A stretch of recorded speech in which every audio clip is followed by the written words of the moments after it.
On ne vit qu'une seule fois. N'attendez pas d'être au pied du mur pour réagir. Il n'est jamais trop tôt ni trop tard pour agir. Une citation percutante dont vous découvrirez l'auteur certainement dans cette interview. Bonjour à tous, bonjour très chers spectateurs. Je vous remercie pour votre soutien indéfectible et vous souhaite la bienvenue dans votre émission La Boussole, la vitrine de l'excellence et des parcours atypiques et inspirants. On se retrouve tout juste après le teaser.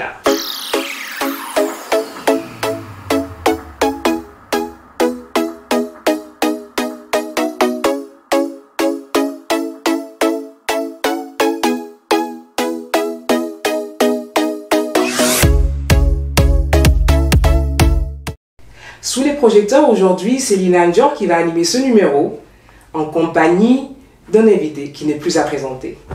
Devant les pupitres de l'encouragement, autour des tables rondes de l'empowerment ou encore sur les tribunes de journaux, son expertise et son accompagnement dans la vie personnelle et professionnelle de plusieurs n'ont laissé personne indifférente, mais plutôt admirative et reconnaissante. Notre invité d'aujourd'hui se prénomme Babadem. Alors bonjour Babadem. Bonjour. Tu vas bien, j'espère? Très bien, franchement bien, très bien. Merci pour l'invitation et c'est un honneur pour moi d'être ici en tout cas. Honneur partagé, surtout plaisir partagé d'avoir un invité de si grande taille aujourd'hui. J'espère qu'on en découvrira un peu plus sur la personne et sur ses actions. Alors sans plus tarder, on va commencer par, comme d'habitude, la présentation de l'invité. Mais ici, on laisse le soin à l'invité de se présenter en quelques mots. D'accord, donc Babadem, donc je fais du coaching et de la formation en développement professionnel et j'avais débuté avec le développement personnel. Donc les deux sont plus ou moins liés par-devers ça, donc je fais de la chronique dans les médias, donc je fais aussi des conférences et puis voilà. D'accord, super. En tout cas, une longue liste. Et pourquoi avoir choisi ce métier de coach? En fait, c'est venu à moi directement par exemple, comme je le dis souvent, le développement personnel, j'ai eu à l'utiliser en tant que thérapie. Parce qu'à un moment donné, on a envie de changer, on est au pied du mur. Et donc, c'est ça qui a fait que quand les gens m'ont vu après venir, pour dire juste l'anecdote, j'étais d'une timidité maladive en tout cas. Et donc, quand j'étais parti, que je suis revenu après en France, quand les gens m'ont vu, ils m'ont dit, mais je me souviens d'une phrase, d'une personne qui me dit, mais toi, tu parles, toi? C'est ça le son de ta voix? Alors que je n'osais pas, tu vois, de parler. Et donc, ça a commencé à susciter de la curiosité. Et du coup, c'est comme ça, petit à petit. Et puis, après, ça s'est imposé. Donc, en gros, quand je l'ai vraiment fait en termes professionnels, c'était à partir de 2012. Alors que au début, c'était juste, comment on va dire, de la curiosité. Et donc, je disais, voilà, c'était des éléments de développement personnel et qu'il ne faut pas regretter, en fait. Parce que Sinon, quand on est au pied du mur, comme par rapport à l'introduction, et qu'on doit... C'est malheureux, hein, c'est souvent quand on est au pied du mur qu'on se dit, tiens, la vie peut être d'une autre manière. Ouais. Et puis voilà. Quoi. Donc c'est né en fait d'une faiblesse que tu as cherché à résoudre? J'ai eu à le faire, comme on dit, c'était une thérapie en gros. Une thérapie. Et le seul fait de parler en public, parler à deux personnes, c'était compliqué pour moi. Ah ouais. Donc il faut juste imaginer... parler en public. Et donc, c'est un cheminement. Par exemple, on m'a dit si vous voulez passer à une étape, allez-y dans des conférences. À Paris, il y a plein de conférences. Mais mettez-vous dans le public. Et dans le public, il y a des questions-réponses. Questions-réponses, au début, ne demandez pas la parole en premier. Parce que vous allez avoir toute la pression en disant c'est la première, alors que ce n'est rien. Mais pour vous, à votre niveau, si vous prenez le micro en premier, vous allez avoir des problèmes. En tout cas, vous allez avoir une honte ou vous allez passer à côté. Donc, essayez de demander la parole au bout du la quatrième personne. Donc, ça va être une façon, une fois que vous prenez le micro en public et que vous savez qu'il y a l'attention du public, pour ceux qui ne le savent pas, ceux qui sont timides, généralement, ils vont trembler. Oui. Parce que, alors qu'à un moment, ils vont se dire, bon, est-ce que ma question ne va pas être stupide? Parce qu'on va perdre confiance, alors qu'au départ, on se dit, lui, je voudrais lui poser telle question, parce que cette question est pertinente. Mais plus ça s'approche, plus on va dire, tiens, monsieur, est-ce que vous pouvez passer le micro à telle personne? Et que le micro s'approche de soi, on commence à paniquer en fait. On se dit, wow. Et du coup, c'est passé comme ça. Et ensuite, une fois que ça passe, premier, deuxième, on se dit, tiens, ce n'est que ça. Après, on m'a dit, bon, il faut faire des conférences. Mais si tu arrives à parler en conférence, essaye de passer en troisième position, quatrième au départ. Et je me souviens, c'était avec les étudiants, donc c'était d'une grande école, des étudiants sénégalais, je pense, d'une grande école. Quand ils ont envoyé une petite note sur les mails, bon, il y a des étudiants qui souhaitent avoir des conseils de telle personne, est-ce que vous pouvez...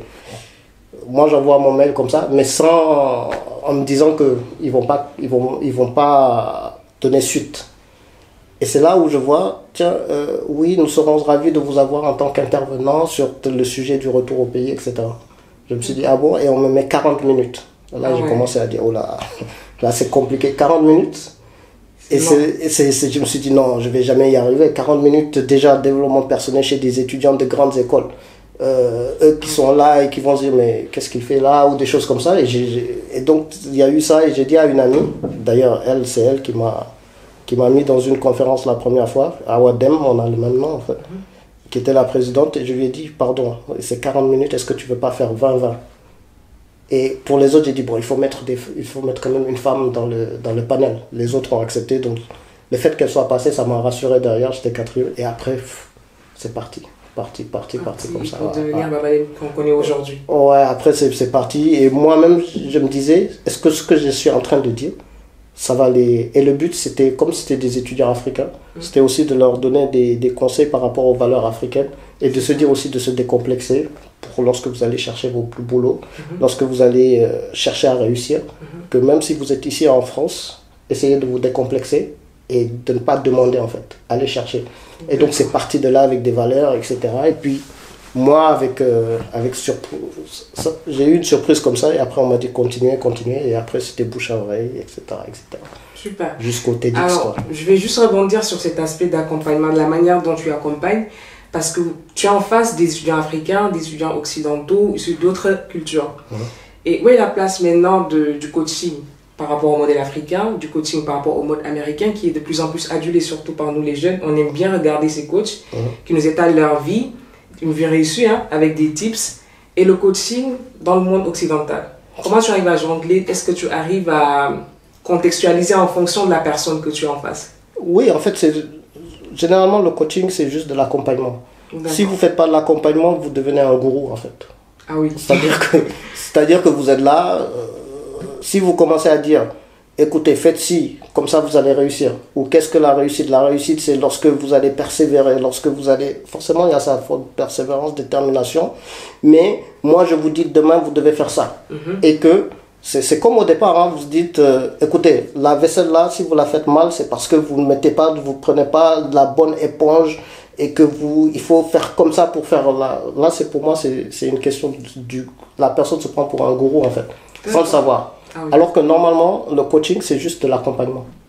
Et de l'accompagnement, ce qui est bien, c'est que si vous avez de l'expérience, ce que vous dites aux gens, c'est les erreurs que vous avez commises à un temps donné, et vous apprenez à la personne, si jamais vous vous trouvez dans telle situation, voilà la réponse que j'ai eue quand j'ai eu à faire ça. Et donc souvent, ce que vous transmettez, c'est les erreurs pour que les autres ne commettent pas, mais ces personnes vont commettre des erreurs. C'est sûr. Et forcément, il faut qu'ils transmettent leurs erreurs. Donc c'est plus de l'accompagnement. Et ce que je dis bien dans le coaching, c'est un peu différent de la formation, parce que le coaching, c'est vraiment l'accompagnement. C'est-à-dire, je prends le cas d'un tennisman. Un tennisman qui vient voir son coach qui dit « Je veux gagner Roland Garros ». Si la personne vient et qu'elle est en état physique d'y aller, on l'accompagne. Mais imaginez les personnes qui viennent avec une entorse, ou alors que mentalement la personne n'est pas bien. Souvent, c'est ce qui arrive. Ils viennent et disent « Écoutez, j'ai pas confiance en moi, je voudrais gagner plus confiance en moi. » Mais là, en gros, vous m'avez rien dit. Pourquoi la confiance en soi? Pourquoi vous voulez aller quelque part? Mais là, je vais revenir sur une question. C'est-à-dire qu'avant de solliciter le coach, il faut faire un diagnostic personnel. Mais ce n'est pas tout le monde aussi qui est apte à le faire. Non, mais ça, on l'écoute. On entend la personne. Si la personne vient et me dit, vous savez, j'ai des problèmes avec mon mari, je n'arrivais pas, avec mes enfants, je n'arrive pas à passer à ça. Là, dans ma tête, tout de suite, je ne suis pas arrivé à franchir ce cap, et je viens vous solliciter parce qu'on m'a parlé de vous. Tout de suite dans ma tête, je dis non, cette personne, c'est pas fait pour moi. c'est plus chez les psychologues. Parce que je ne peux pas aller chercher quelque chose qui est dans son subconscient ou dans son inconscient. Par contre, si la personne vient, écoutez, à partir de maintenant, j'en ai eu marre, j'ai décidé de faire ça, j'ai acheté ça, je suis venu vous voir parce que je veux aller sur ça. Là, je dis let's go, allons-y. D'accord. Et c'est que de l'accompagnement en fait. Ok. C'est juste l'accompagnement et ce qu'on écoute, c'est plutôt les points forts de cette personne, jusqu'où on peut aller et après on peut juste accompagner. C'est ça, pour moi c'est ça le coaching en tout cas. Et c'est accompagner. Mais par contre si je prends n'importe qui dit ah j'ai entendu parler de vous, alors est-ce que vous pouvez me motiver? Parce que c'est ça, parce qu'on croit parfois que les coachs c'est en gros c'est les magiciens de notre vie. Parce qu'on se dit qu'il y a l'accompagnement, c'est comme si quand on a le coach, on va arriver à une vie plus accomplie où il y aura des résultats concrets qui vont se passer. C'est pour ça que quand on dit développement personnel, il y a la partie personnelle. Et chacun fait sa vie à sa manière, avec ses convictions. Une personne, par exemple la réussite, tu veux devenir millionnaire. Ok, mais c'est pas n'importe qui peut devenir millionnaire, en gros. Et puis, est-ce que la réussite, c'est devenir millionnaire? Il y en a qui seront heureux d'avoir juste leurs enfants, ce qu'ils ont à faire, etc. Pourquoi leur dire, ah, mais si j'étais toi? Tant que la personne est à l'aise avec ce qu'elle a, tant mieux. Et après, c'est souvent une phrase que je dis comment il s'appelle, Nelson Mandela. C'est l'évolution Mandela qui disait, j'ai gravi, je suis allé, c'est juste une métaphore, hein, je suis monté jusqu'au sommet. Et la seule chose que j'ai vue au sommet, c'est que j'ai d'autres collines à escalader. C'est-à-dire ne jamais être, en tout cas, se satisfaire de ce que l'on a par rapport à un niveau. C'est-à-dire que si vous êtes sur quelque part, au bout de 3 ans, généralement je dis au bout de 3 ans, si vous êtes dans un métier par exemple, au bout de 3 ans, si on ne vous confie pas d'autres tâches par rapport à ce que vous faites ou d'autres promotions, c'est que vous n'avez pas envie d'évoluer. Et essayez de pousser les choses en tout cas. La logique voudrait que vous n'aviez même pas à demander dans une entreprise une évolution. La logique est qu'on voit votre travail, on voit que vous avez de l'expérience, on voit que vous y arrivez, que vous avez un peu plus... On peut vous proposer des choses comme ça. C'est pour ça que quand je dis le coaching, c'est vraiment moi pour moi. Après, chacun peut voir. Après ces trucs, pour moi, c'est juste l'accompagnement. J'écoute la personne et on lui donne des outils. Okay. Et après, c'est à la personne de faire son... Et au bout de 4, par exemple, pour moi, au bout de 4 séances après, la personne doit faire. Parce qu'après, sinon, ça serait moi qui guide. D'accord. Au bout de 4, on lui donne des outils à la personne d'y aller. Autonome. Exactement. Alors, revenons dans le cadre professionnel. Quelles sont les actions que tu mets pour accompagner justement les gens dans leur vie professionnelle, dans ces prises de décision pour avoir des évolutions de carrière? On écoute la personne. Et c'est ce que j'ai souvent, en tout cas moi dans mon cadre, si je reste dans le cadre coaching, la personne a besoin d'un effet miroir. Et je suis sûr que cette personne, généralement, quand elle se parle dans le miroir, elle dit souvent je veux faire ça, je veux faire ça, je veux réussir à faire ça, ça. Mais lorsque elle n'est plus devant son miroir, elle parle à une personne, par exemple, elle ne me connaît pas, elle a entendu parler de moi, elle me dit des choses et que je lui dis, tiens, je note tout ce qu'elle dit, par exemple, et je redis cette phrase en reformulant, la personne ne se rend pas compte que ce sont ses propres phrases. D'accord. Et quand elle ne se rend pas compte que ce sont ses propres phrases et que je dis, mais écoute, ça c'est toi qui l'as dit, tu peux y arriver, mais la personne tout de suite va se dire, ah oui, effectivement, je ne l'avais pas vu de telle manière. Donc généralement, et puis après dans le coaching, si on fait 4 séances, il faut que ça soit palpable en fait. Oui. Si vous êtes déterminé, par exemple, vous voulez faire une entreprise, en France, en moins de 48 heures, vous pouvez monter une entreprise. Et donc les premières choses à dire c'est, écoute, prochaine fois qu'on se voit, je veux ton numéro de SIRET, je veux ta carte de visite. On va pas commencer par le site internet, mais ça sont des outils juste pour montrer la motivation de la personne. Et une fois qu'elle arrive à ça, écoute, ton business plan et comment tu vas faire même si on ne le voit pas, c'est juste la motivation. Lorsqu'on remplit un business plan de plus de 40 pages, c'est que la personne répond à toutes les questions, c'est qu'elle est motivée. Et on peut y aller, doucement par doucement, etc. D'accord, exactement. Alors, on a vu que tu as accompagné donc pas mal de personnes. Alors, je souhaiterais que tu partages avec nous une anecdote par rapport à ces accompagnements, que ce soit dans la vie personnelle ou professionnelle. Après, il y a certaines anecdotes. Hein, souvent, par exemple, quand on me voit avec mon faciès, je me souviens, les premières fois, c'était un atelier de femmes, c'était un mercredi. Et mercredi, c'était les jours des Champions League. C'était à Vanves. Et c'était plus des femmes cadres qui venaient parce qu'elles ne regardaient pas le football. Donc elles étaient là dans l'atelier. Et moi, je faisais partie, j'étais dans le public. Dans le public au départ. Et les femmes, elles discutaient. Tiens, pourquoi vous êtes là? Tiens, vous êtes le seul homme ici. Qu'est-ce que vous faites là? Ah, vous avez des problèmes, etc. On discutait comme ça. Et quand l'heure arrive, je me lève. J'en regarde et dis, mais attends, c'est lui qui... c'est lui qui va faire... qu'est-ce qu'il va nous... qu'est-ce qu'il va nous apprendre? En plus, tu vois, tu es dans un milieu, tu es en France, tu es le seul black ici, le seul homme black, des choses. Donc tout de suite, après, tu as le faciès jeune, en fait, et je me dis, mais lui, qu'est-ce qu'il va nous apprendre? Et après, dès que tu commences, à déballer, après, à la fin, tu vois les personnes venir. Au fait, j'ai mon père ou ma mère qui a tel problème, je voudrais que vous puissiez les rencontrer. C'est là où tu vois, tu te dis ouais. Parfois, il faut se montrer à la face du monde pour qu'on... Oui, c'est-à-dire que après c'est les préjugés. Oui. C'est-à-dire que, et puis bon, comme j'étais à la limite, si j'étais venu directement, je dis bon, on va commencer à ça. Et ce qui est bien, c'est les échanges après, parce que la plupart des solutions, c'est eux-mêmes qui donnaient une solution à telle personne. Donc c'est des échanges, mais à la fin des échanges, il fallait voir la personne. On voyait, regarde, tiens, lui, qu'est-ce qu'il va nous apprendre? C'est lui qui va nous dire. Donc à la limite, ils étaient déçus, quoi. Et quand on a commencé, bon, à la fin, les gens venaient. Oui, est-ce que vous pouvez? C'est une des années de doctorat. Ah, d'accord. Donc Babadem coach des gens. Et qui coach Babadem?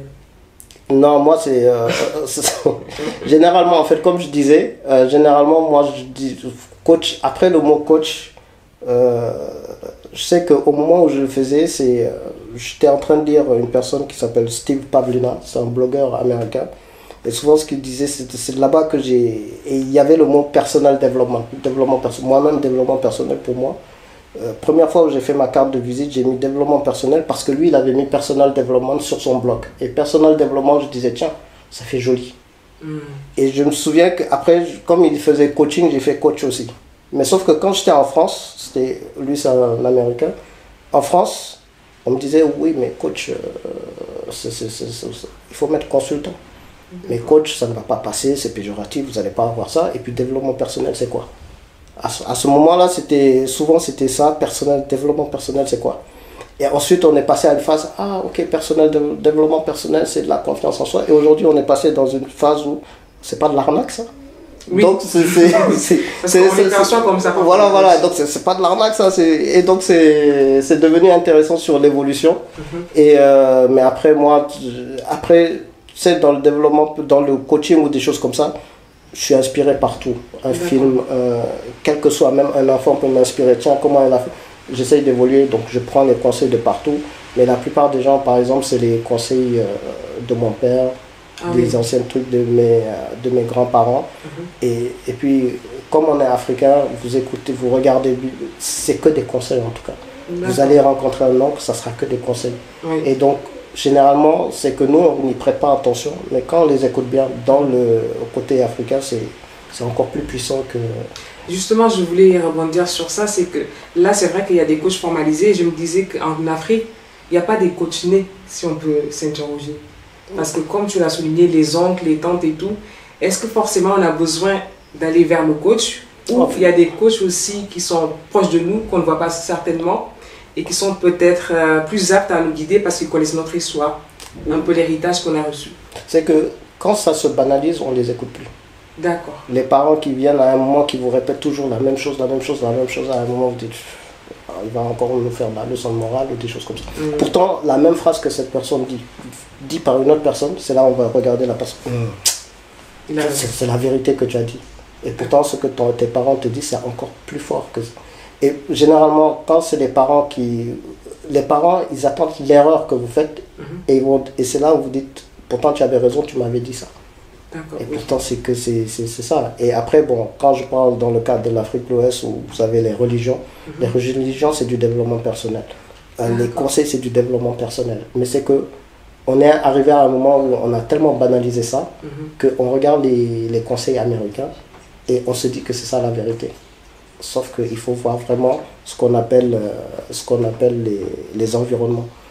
Le contexte américain fonctionne dans un contexte américain. C'est ça. Le contexte européen, si vous mettez le contexte américain, vous l'amenez chez les Européens, vous savez comment les Français sont, ils vont dire, il va m'apprendre quoi lui. c'est exagéré, lui, c'est comment? Et vous prenez le concept français, vous l'amenez dans le concept africain, on va écouter parce qu'on va dire, ah oui, c'est béni, oui, oui, c'est des belles phrases, des choses comme ça. Mais une fois que la personne n'est plus là, ah, c'est blanc, c'est français, là, ils veulent nous fatiguer ou des choses comme ça. Donc, vraiment, la chose la plus importante, c'est le contexte, l'environnement, et surtout après, chacun a sa propre vie. Donc, après, chacun a sa propre vie. Avant d'entamer surtout la deuxième partie de l'émission, on va se prêter à un jeu, à un challenge. Donc, je te laisse piocher dans cette petite boîte. Ok. Donc, 3 challenges à relever. 3. Oui. Ok. Donc là... Hop.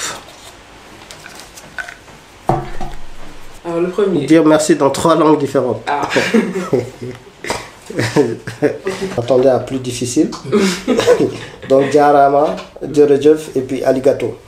Alors, c'est en quelle langue pour préciser? Jarama Peul, Djerejef Wolof et Aligato en japonais. Je te laisse poursuivre.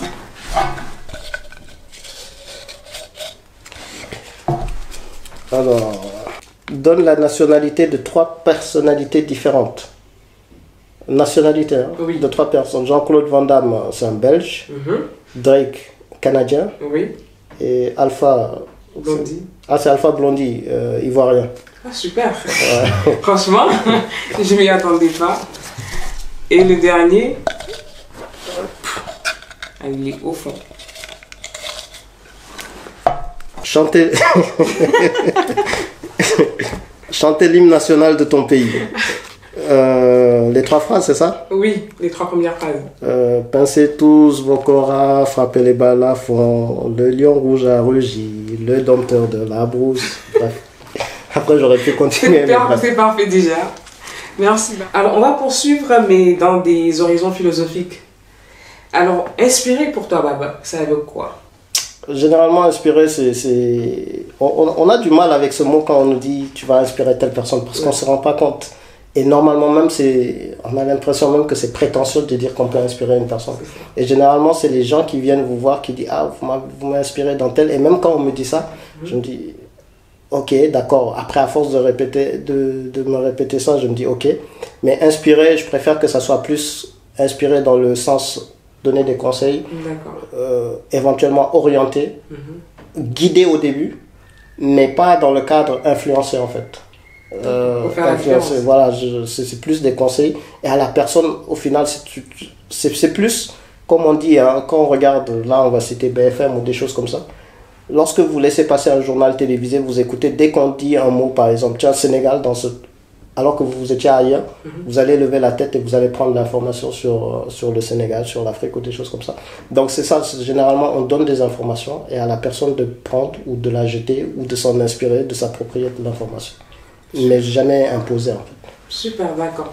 Donc là, tout à l'heure, tu as évoqué être aussi chroniqueur et tu donnes aussi des formations. Ouais. Est-ce que tu peux nous en dire plus sur les chroniques? En fait, les chroniques, là, surtout, j'avais débuté ça avec Africap. D'accord. Dans l'émission Bienvenue chez moi avec Aïssatou, que je salue d'ailleurs, Aïssatou Konaté, qui était la productrice et animatrice principale de l'émission.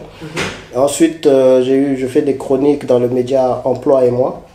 Dans Emploi et moi. Donc, dans la chronique, c'était plus développement personnel, coaching développement personnel. Des personnes posaient leurs questions au niveau de la télévision. Et je répondais en mode développement personnel. Et là, c'est Emploi et moi, c'est le premier magazine d'Emploi et moi au Mali.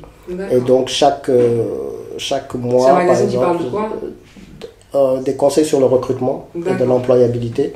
Et donc, on donne des conseils donc sur le recrutement, sur les CV, sur l'entretien d'embauche, sur la confiance à avoir, sur la mentalité, etc. D'accord, super.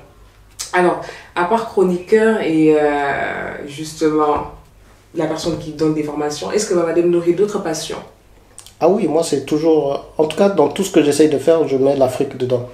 D'accord. Et ça, je me souviens, c'est même dans mes années universitaires, même avant en lycée, c'est-à-dire que surtout universitaire, quand on faisait des cours d'économie, ici c'était à Paris 13, dans l'économie, quand on regardait l'économie mondiale, mais l'Afrique n'existait pas. Où on mettait à peine le commerce international, l'Afrique, vous mettez 3%, mais on mettait l'Afrique avec le Moyen-Orient.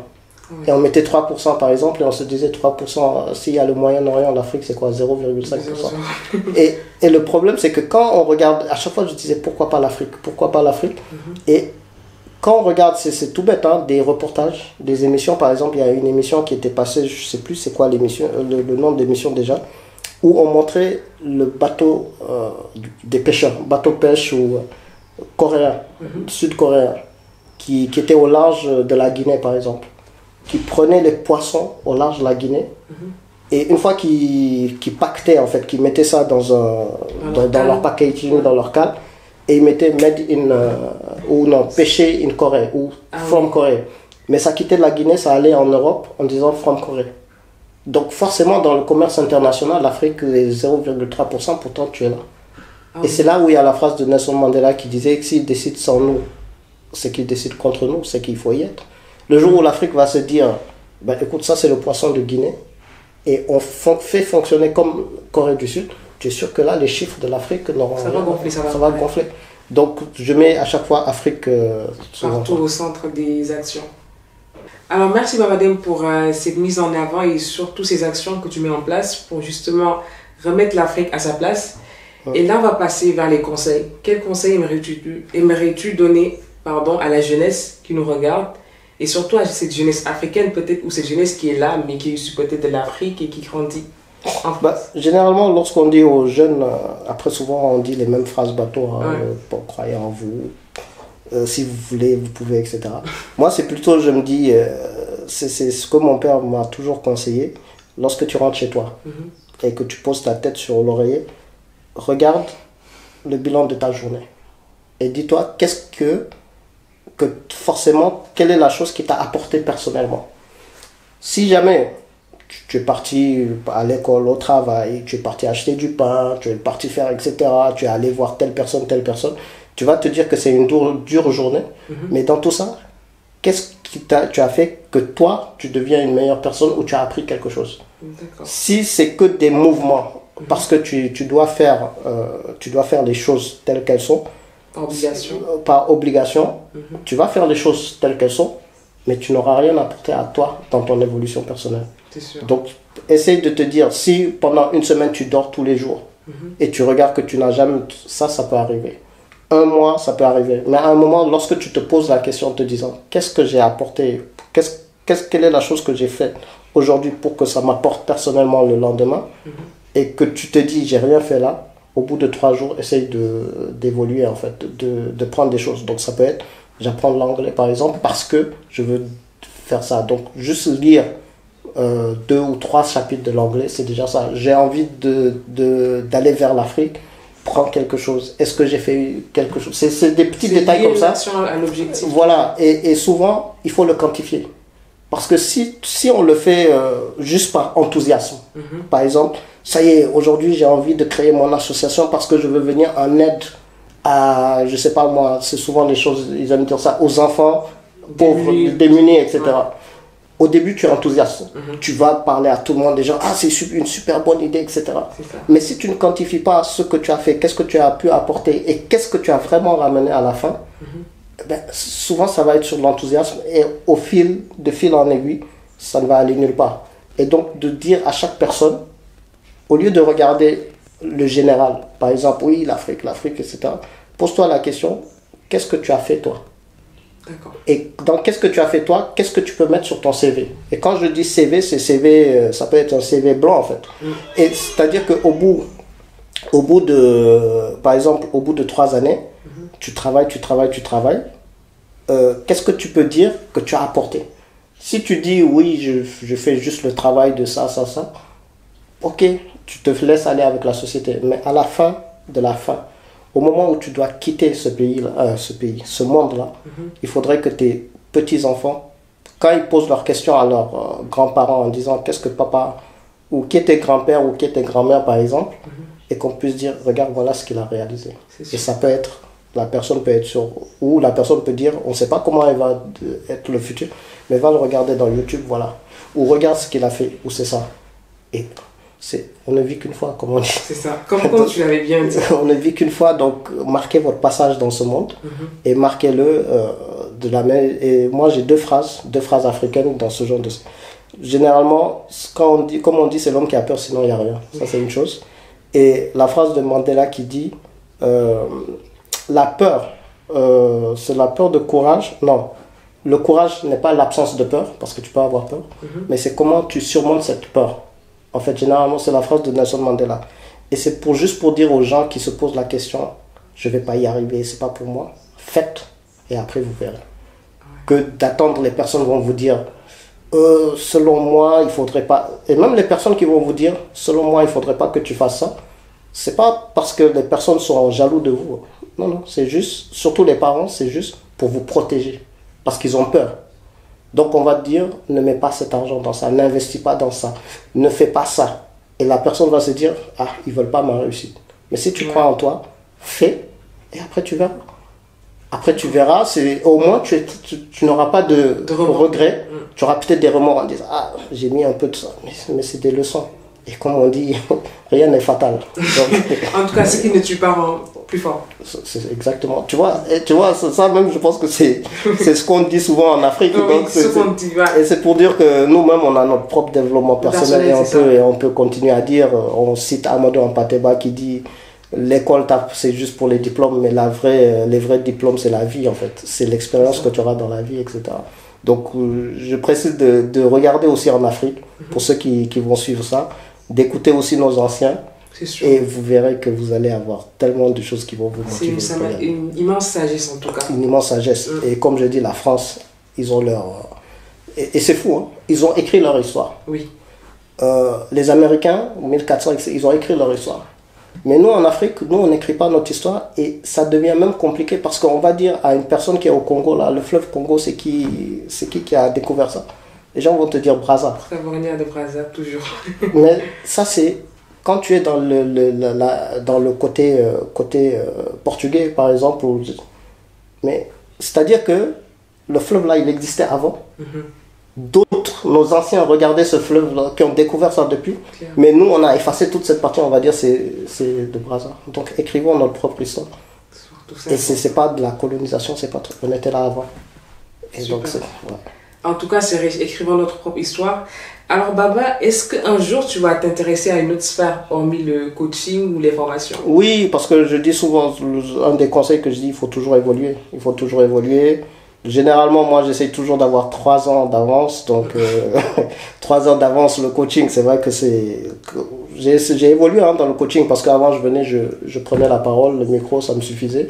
Maintenant, c'est beaucoup plus adapté. Il y a des PowerPoint. Ensuite, il y a eu... Et ce qui est fou, c'est que passer de mes mots pour les prendre et les mettre en formation. Donc, souvent, certaines formations, par exemple, quand je vais dire la théorie de, je sais pas moi, de la pirogue ou bien les chaînes du baobab, qui font partie de mes formations, c'est des mots propres à moi que j'utilise donc ça a permis d'évoluer et forcément après essayer de faire évoluer, je sais pas si ça va toujours être dans le développement personnel, mais mettre un peu de développement personnel africain dans la communication, etc. Donc, super. En tout cas, ce fut une interview très riche et enrichissante. Merci de nous l'avoir accordé. Je te laisse juste dire un dernier mot, un remerciement ou un dernier mot à l'endroit de toutes les personnes qui vont nous suivre ou des personnes en particulier. Oui, en tout cas, je remercie vraiment la team La Boussole. Je vous remercie vraiment pour cette invitation. Et si j'ai une phrase à dire aux spectateurs de La Boussole, n'arrêtez jamais d'évoluer. Et pour n'arrêter jamais d'évoluer, c'est qu'au bout d'un an, dites-vous qu'est-ce que vous avez réalisé au bout d'un an. Si vous n'avez rien réalisé, vous dites c'est toujours la même chose, ok. Au bout de 2 ans, regardez ce que vous avez réalisé. Et normalement, chaque année, chaque trimestre, vous devez faire quelque chose au niveau personnel. Et donc moi, mon conseil, c'est que jusqu'à la fin, jusqu'à ce que vous n'ayez plus de souffle, continuez à évoluer, et pas forcément que professionnel, ça peut être aussi au niveau personnel, au niveau social, mais qu'à la fin, qu'on puisse dire, tiens, elle nous a laissé ça sur cette terre, donc laissez votre marque, laissez votre héritage, et ne pensez pas que c'est les grands hommes. Tout le monde a commencé ainsi. Vous faites partie de ce monde, donc réalisez. Vous faites partie de ce monde, donc réalisez des choses.